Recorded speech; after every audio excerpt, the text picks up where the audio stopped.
Hi, I'm Carrie Blazer. On this channel, I explore psychology, trauma healing, and the divine feminine. Please check out my free ebook below if you'd like to go deeper. Now let's get to the clip. First, first, I want to share that I was a victim of psychiatry.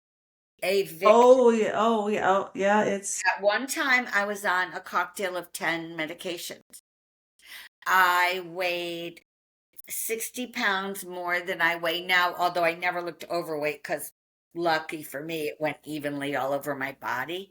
But I didn't feel good in my body. But for all the outside world to see, except those who'd known me when I was a petite person, I was normal. So what happened was I decided I could no longer learn a new system for like writing goals and plans for clients, which is something I'd been doing my entire life, but they changed the way they wanted them written. And I could not wrap my head around it. So I literally had to be let go from my job.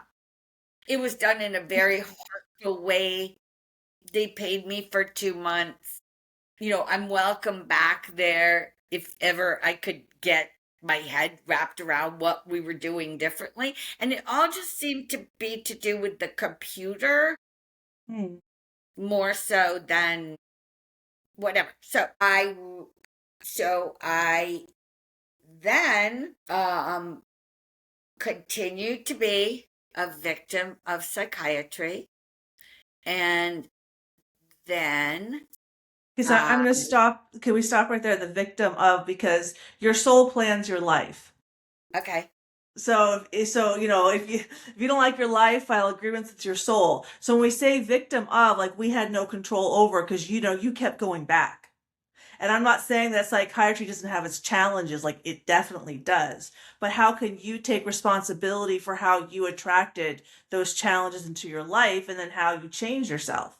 So Because I was you've changed, just like you've done amazing. Like you stopped smoking, you stopped drinking, like you're getting it together. It's awesome.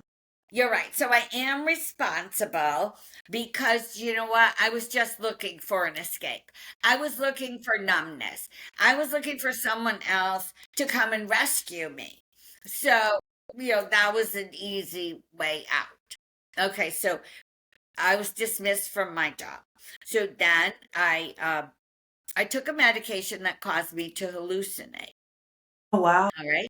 And I knew that I was hallucinating but two little girls were visiting in my condo, and my partner at the time was there. We had been together for many years.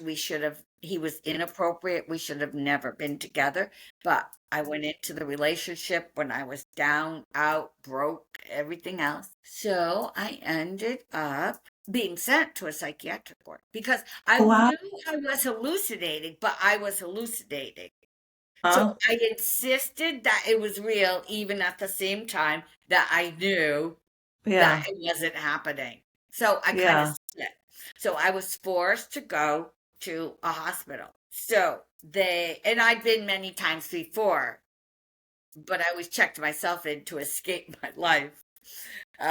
So they just left me in a bed for 2 weeks. They never encouraged me to shower. They never encouraged me to attend a group. They just left me isolated as if I was a hopeless case of a human being that had gone over the edge and could not be reclaimed. If this resonated with you, please consider subscribing for more conversations about psychology, healing, and the divine feminine, and pick up a free copy of my ebook below. Take care.